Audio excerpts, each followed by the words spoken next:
Dua bercerita malam ni Isham sahut cabaran debat Zahid tapi di gelanggang neutral. Anggota Majlis Tertinggi UMNO Isham Jalil menyahut cabaran untuk berdebat dengan Presiden UMNO Ahmad Zahid Hamidi. Bagaimanapun Isham meletakkan syarat agar debat itu diadakan di gelanggang yang neutral. Saya punya live pun boleh kalau nak tapi siapalah dia orang nak masuk live saya kan. Dan bukannya dalam mesyuarat Majlis Tertinggi UMNO yang majoritinya adalah orang-orang yang dilantik Ahmad Zahid. Jika saya berdebat di gelanggangnya dan ada salurannya, itu berat sebelah dan tidaklah bijak. Saya bukanlah sebodoh yang disangka, katanya dalam satu hantaran di Facebook. Isham berkata demikian merujuk wawancara Ahmad Zahid dengan Berita Harian, di mana Presiden UMNO itu mencabarnya untuk berdebat sekiranya dia anak jantan. Kata Isham, Ahmad Zahid dalam artikel tersebut merujuknya sebagai bekas ketua penerangan yang menang bertanding MT baru-baru ini dan tidak bersependapat dengan Presiden. Dia juga rujuk saya sebagai yang tidak datang mesyuarat. Dia suruh saya bentang dalam mesyuarat Majlis Tertinggi untuk beri pandangan dan katanya bukan berkokok di luar. Apa yang dia tidak beritahu ialah sebelum pilihan raya, saya telah ingin bercakap dalam Majlis Tertinggi tetapi dia tidak beri. Apabila tiba giliran saya bercakap, dia terus tutup mesyuarat tanpa beri saya berhujah. Apa guna saya datang mesyuarat jika saya hanya untuk ikut kehendaknya, untuk endorse DAP dalam mesyuarat, soalnya. Justru Isham berkata dia sedia meletak jawatan sebagai anggota MT sekiranya tewas dalam debat yang disiarkan secara langsung di hadapan akar umbi UMNO. Jika Datuk Seri menang, saya akan letak jawatan. Jika saya menang, Datuk Seri boleh buat referendum parti atau buat pemilihan presiden atau fikirkan apa yang patut. Itu jika Datuk Seri berani dan anak jantan, katanya. Tak setuju kerjasama dengan DAP. Dalam hantaran itu, Isham mengakui dia tidak sependapat dengan Ahmad Zahid setelah Presiden UMNO itu membuat keputusan bekerjasama dalam DAP dalam pilihan raya. Saya telah serah semula jawatan Ketua Penerangan UMNO itu.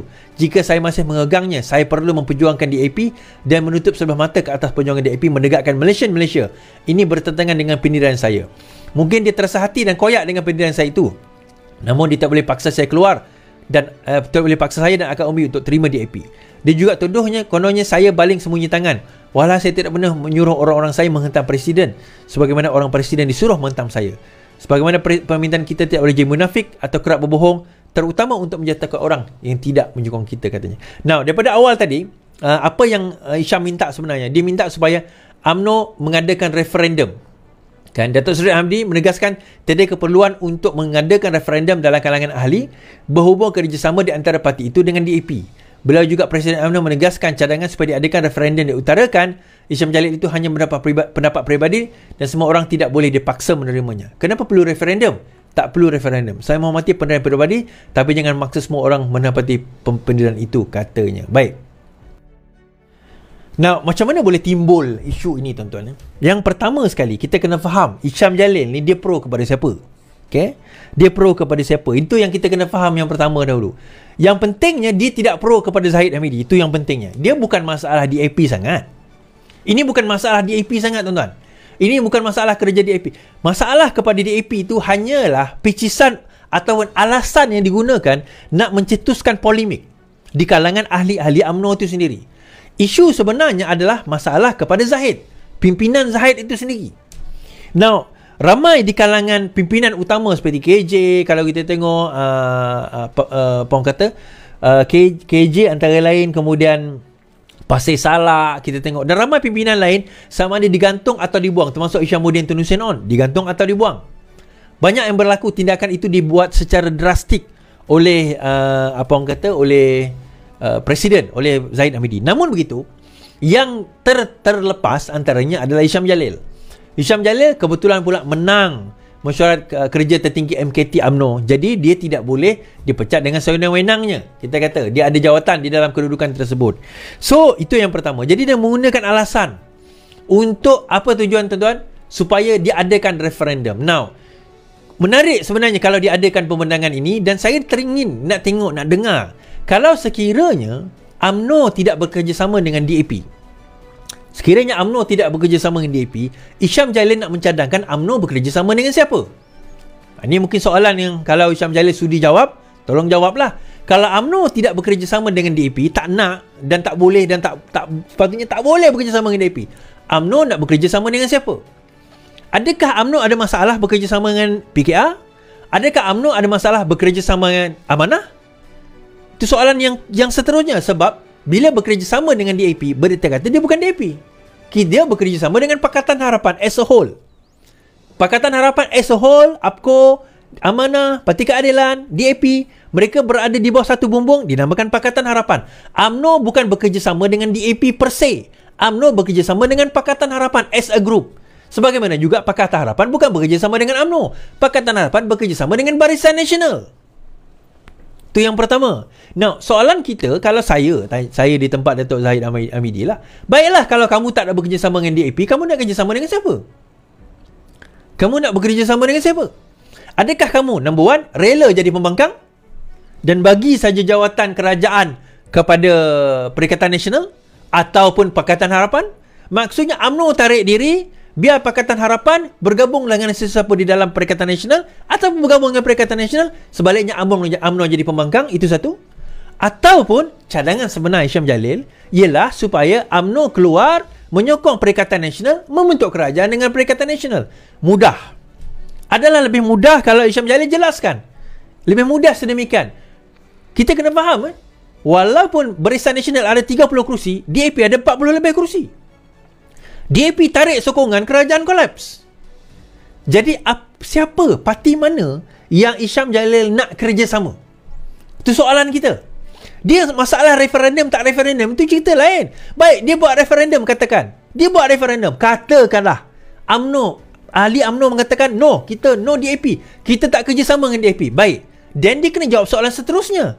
Baik, kita tak nak kerjasama dengan DAP, kita dengar kata akar umbi, kita nak ke mana lepas ini? Dia tak boleh dah buat keputusan, lepas tu tak tahu nak ke mana. Kena ada follow up. Follow upnya kerjasama dengan PN, jadi pembangkang, jalan sendiri. Which one? Tombang kerajaan, pilihan raya semula, which one? You have to make that ada follow up plan, kita panggil. Dia tak boleh berhenti kat situ. Kita jangan kerjasama dengan DAP. Alright, fine. Then kalau tak kerjasama dengan DAP, kita nak buat apa? Kita nak buat apa? UMNO lah, ini cerita UMNO lah. Kami Pakatan Harapan clear. Kalau jadi pembangkang, kami jadi pembangkang, kami tak ada masalah. Kami dah jadi pembangkang puluhan tahun. Kita tak ada isu dengan benda tu. Point is, kamu sanggup ke jadi pembangkang? Dalam tempoh 22 bulan kamu jadi pembangkang pun, kamu macam cacing kepanasan. Ini nak jadi pembangkang lagi. Dan the worst thing is, kalau kamu jadi kerajaan, katalah, tak, kami jadi kerajaan bersama Perikatan Nasional. Saya dah sebut dah. Dan Zahid nampak benda ni. Kamu dah pernah jadi kerajaan bersama Perikatan Nasional. Bukan tak pernah. Kamu pernah kerjasama dengan Bersatu, kamu pernah kerjasama dengan PAS. Tengoklah apa yang jadi pada kamu. Daripada 100 lebih kursi kamu bertanding, UMNO menang 27 kursi je. Siapa yang balon semua kursi UMNO, tuan-tuan? PAS. Siapa yang balon semua kursi UMNO? Bersatu. Dua parti ni. And yet sekarang ini kamu nak kerjasama dengan dia atas dasar apa? Tak. Dia point dia macam ni. Dia bukan atas dasar DAP, Malaysian. Tak. Benda tu bukan. Isunya sekarang ni, yang pertama, kena jatuhkan dulu kerajaan Pakatan Harapan. Kerajaan Pakatan Harapan yang mana Anwar Ibrahim jadi Perdana Menteri. Itu yang pertama. Yang kedua, kena jatuhkan Zahid Hamidi. Itu je point dia. Pointnya itu, tuan-tuan. Dia tak ada point lain. Yang lain tu cuma picisan. DAP ke Malaysia ke apa ke, itu semua picisan. Utamanya Anwar kena jatuh, Zahid kena jatuh. Itu utamanya. Bagaimana kerajaan itu tak penting. Rakyat susah ke, politik bergolak ke, harga barang nak naik, nak turun, nak melantun ke, penyakit X nak datang melanda, menular negara kita ke, apa, itu semua tak penting. Yang penting Anwar jatuh, Zahid jatuh, kerajaan tunggang langgang, negara hancur bong kecai berkecai, pentadbiran kita tunggang langgang. Itu tak apa. Yang penting Anwar jatuh, Zahid jatuh. Itu objektif dia. Jadi kita kena faham, itu objektif dia. Sebab itu kalau saya ada dekat kedudukan tersebut, saya nak tanya Hisham Jalil, okay, kalau tak bersama dengan DAP, kamu nak bersama dengan siapa? Simple. Soalan saya simple saja. Kalau kamu tak nak bersama dengan DAP, kamu nak bersama dengan siapa? Ini soalan ini. A very simple question. Hisham Jalil kena jawab. Okay? Dan dia tak boleh kata, oh yang tu nantilah kita fikir. Tak boleh. Takkan kita dah terjun ke dalam sungai, kita kata bakar kapal. Dah tuan, kita bakar kapal. Lepas kita bakar, kita terjun. Baik, kita pun terjun. Lepas dah terjun tu, tuan, kita lepas ni mana? Yang ni aku tak fikir lagi. Yang ni aku tak fikir lagi. Kalau macam tu, parah lah tuan-tuan. Tak boleh nak kata apa lah. Kedudukan macam tu memang sangat parah. Baik. Iswadi Syam Jalil, kau debat dengan Iswadi je lah. Saya takut kalau dia debat dengan saya nanti tersungkur di pintu syurga dia. Sebenarnya tuan-tuan, saya boleh kata lah, dia ada kat sini, dia agent, dia memang tugas dia nak memecah belahkan. Kita kena faham benda ni dulu. Tugas dia adalah untuk nak crack the government. Kan memang tugas dia itu. And the worst thing is dia berada dalam kerajaan. Yang tu tak boleh nak kata apalah. Kan dia berada dalam kerajaan, yang tu kita tak boleh nak kata apa. Baik.